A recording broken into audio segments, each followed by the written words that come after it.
اهلا بيكم في حلقه جديده من برنامجكم عشاق السيارات. النهارده باذن الله هنستكمل سلسله كل يوم نصيحه او كل يوم تركايه. ونصيحه النهارده هتكون عن البرومه اللي بتمشي في ابواب السيارات.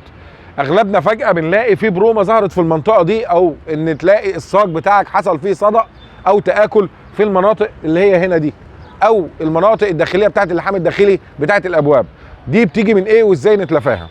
مبدئيا الباب بتاع السياره بيكون علبه صاج من بره، ومن جوه هنا في الفبر ده، وما بينهم في علبه مفرغه. العلبه المفرغه دي مع المطر مع غسيل العربيه بتبدا المنطقه اللي جنب الازاز دي، المنطقه دي تخزن ميه، بتبدا ان يخرج من وراها ميه. الميه اللي بتبدا تنزل من هنا وتدخل من الفتحات دي بتبدا انها تنزل هنا. المفروض ان في عندنا فتحات لتفريغ الميه دي بتكون من تحت، اللي بيقولوا عليها مزاريب او بنقول عليها فتحات تفريغ للميه. المفروض ان هو الصانع بيبقى سايب لك الفتحات دي، الا ان الفتحات دي مع الوقت بتبدا انها تتسد.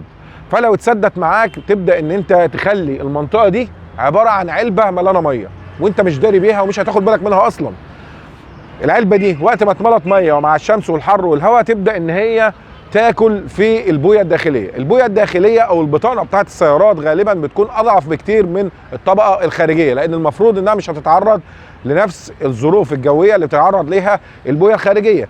فغالبا وكمان في اغلب السيارات التجميع المصري تحديدا بتكون البطانه الداخليه بتاعتها دايما معيبه وضعيفه. لاحظوا ان دايما العربيات التجميع المصري بتكون البويه بتاعتها الداخليه او العزل الداخلي بتاعها، البطانه الداخليه بتكون ضعيفه ودايما بيضرب فيها برومه. مجرد ما المناطق دي اتسدت وهنا متعبي ميه، حراره، اكسجين، ميه، حديد، بدا يحصل تفاعل، بدا يحصل صدأ، وتلاقي بدا يحصل هنا بقع بنيه في الاماكن دي، وكمان في الاماكن اللي هي بتاعت لحام الابواب من تحت دي. هنبدا زي ما احنا شايفين هنا كده، يعني لو جينا هنا شفنا كده هتلاقي في هنا اماكن ضارب هنا كمان ايه صدى اهو، شايفين بدا يظهر هنا صدى اهو. ودي الفتحات اللي احنا بنقول عليها فتحات التفريغ. تمام؟ طيب نصيحتي النهارده بتقول ايه؟ نصيحتي النهارده بتقول هات اي زي ما احنا شايفين اي حته بلاستيكه كده رفيعه، تمام؟ ده افيز رباط، عارفين انتوا افيز الرباط؟ قصوا كده، وهنروح جايين في الفتحات اللي هي بتاعه المزاريب دي زي ما احنا شايفين هنا كده، هنا مسدوده اهي. شوفوا كده هسلكها ايه اللي هيحصل. شايفين في هنا وسخ اهو، شحم اهو، شايفين الشحم ده؟ طبعا ده تراب على زيت، يبدا ان هو يسد الفتحات دي. تمام؟ في فتحه هنا كمان اهي، شوفوا كده المنظر، شايفين الميه قد ايه نازله؟ تخيلوا ان كل دي ميه متعبيه جوه هنا دلوقتي وبقى لها كتير. خلي بالكم يعني صاحب العربيه ما خدش باله، انا خدت بالي بالصدفه من الميه اللي متخزنه دي، وطبعا بدات ان انا انبهه ليها وانبهكم ليها كمان، علشان شايفين منزله ميه قد ايه. وطبعا هي لسه بتجيب، يعني شايفين؟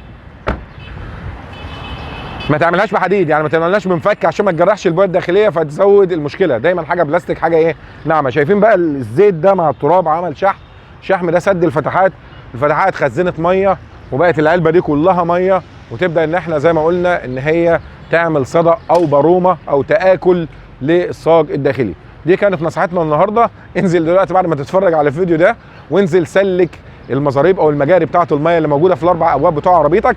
دايما هتلاقي البابين اللي ورا غالبا بيبقى فيهم فتحتين زي اللي احنا شفناهم، الباب الامامي يبقى فيه 3 فتحات، سلكهم ضروري. وطبعا ما تنساش ان انت تشير الفيديو ده لكل الناس. معلومه او تريكايه صغيره ولكن مهمه جدا، حاول ان انت تشيرها لكل الناس عشان الناس تستفاد من المعلومه دي. ما تنساش اكيد تدوس اعجاب وتتابع حسابي على الانستجرام باسم عصام غنيم بالعربي، واكيد تشترك في القناه عشان يوصلك اشعار بكل جديد. اشوفكم باذن الله على خير في تريكايه جايه كتير وحلقات جايه اكتر، سلام عليكم.